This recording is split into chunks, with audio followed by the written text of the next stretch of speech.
সকলের প্রিয় সাংসদ অভিষেক ব্যানার্জি মহোদয়, আমাদের সকলের প্রিয় মুখ্যমন্ত্রী মাননীয় মুখ্যমন্ত্রী মমতা ব্যানার্জি মহোদয়। তাই উন্নয়নের কথা বলতে গেলে আমাদের সারা রাত চলে যাবে। আজকের ফলতা বিধানসভায় কিভাবে উন্নয়ন হচ্ছে, প্রত্যেকটা অলিতে গলিতে, বুথে বুথে, পাড়ায় পাড়ায়, অঞ্চলে অঞ্চলে, ব্লকে ব্লকে, বিধানসভা জুড়ে কিভাবে উন্নয়ন হচ্ছে আপনারা প্রত্যেকেই জানতে পারছেন। আপনারা বলার আগেই সেই কাজগুলো হয়ে যাচ্ছে। শুধু রাস্তাঘাট নয়, রাস্তাঘাট থেকে শুরু করে পানীয় জল থেকে শুরু করে স্বাস্থ্য ব্যবস্থা থেকে শুরু করে একটা পর একটা উন্নয়ন আমরা দেখতে পাচ্ছেন। একই সঙ্গে আপনারা কি দেখতে পাচ্ছেন যে আজকের এই ফলতা বিধানসভা কিভাবে আজকে সুস্থ আছে, কিভাবে আজকে ভালো আছে, শান্তি আছে, সেটাও আপনারা উপলব্ধি করতে পারছেন।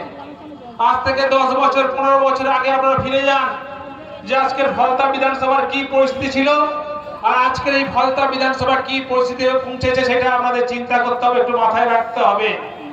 আজকে আপনারা দেখেছেন যে আজকে যখন আমরা সেই 15 বছর আগে আমরা থানায় গেলে কি দেখতে পেতাম, একটা ডায়েরি করতে গেলে আমাদের অনেক বিপদে পড়ে যেতে হতো। কিন্তু আজকে ফলতা থানার একটার পর একটা কেস হতো আগে 15 বছর আগে, কিন্তু আজকে আপনারা দেখেছেন যে ফলতা থানায় একটা কেসও পর্যন্ত হয়নি। তার কারণ আমাদের সমস্ত সহকর্মীরা এবং আপনাদের সম্পূর্ণ সহযোগিতা আশীর্বাদে আমরা ফলতা বিধানসভাকে শান্তি রাখতে পেরেছি, সুস্থ রাখতে পেরেছি, ভালো রাখতে পেরেছি। একই সঙ্গে আমরা একই পরিবার মনে করে ভালোবাসার বন্ধনে, ভ্রাতৃত্বের বন্ধনে আমরা একসঙ্গে বসবাস করছি। আজকের ফলতা বিধানসভা শান্তি রক্ষার ক্ষেত্রে পশ্চিমবাংলার 294টা বিধানসভার মধ্যে ফলতা বিধানসভা 1 নম্বর শান্তি দিকে এগিয়ে আছে, এগিয়ে থাকবে।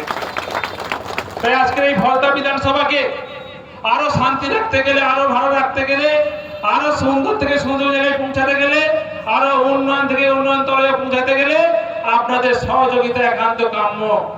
আমি জাহাঙ্গীর খান আমার একার পক্ষে সম্ভব নয় যে এই ফলতা বিধানসভাকে আরো সুস্থ রাখবো, ভালো রাখবো। তাই আমাকে সুস্থ ভালো রাখতে গেলে আপনাদের সহযোগিতা একান্ত কাম্য। তাই আপনাদের ভালোবাসা, আপনাদের আন্তরিকতা, আপনাদের সহযোগিতায় আমরা প্রত্যেকেই কাঁধে কাঁধ মিলে ঐক্যবদ্ধ হয়ে ভ্রাতৃত্বের বন্ধনের মাধ্যমে আমরা ফলতা বিধানসভাকে আরো বেশি বেশি সুন্দর রাখবো, আরো বেশি বেশি ভালো রাখবো, আরো বেশি বেশি শান্তি বিরাজ করব। তার জন্য আমাদের প্রত্যেকে এগিয়ে আসতে হবে, আর সেই মানসিকতা নিয়ে আমাদের পথ চলতে হবে। আর প্রত্যেকটা পরিবারকে নিজের পরিবার মনে করে, আত্মীয় মনে করে, স্বজন মনে করে মানুষের সঙ্গে ভালো ব্যবহার করতে হবে, সেটা আমাদের প্রত্যেকে মাথায় রাখতে হবে।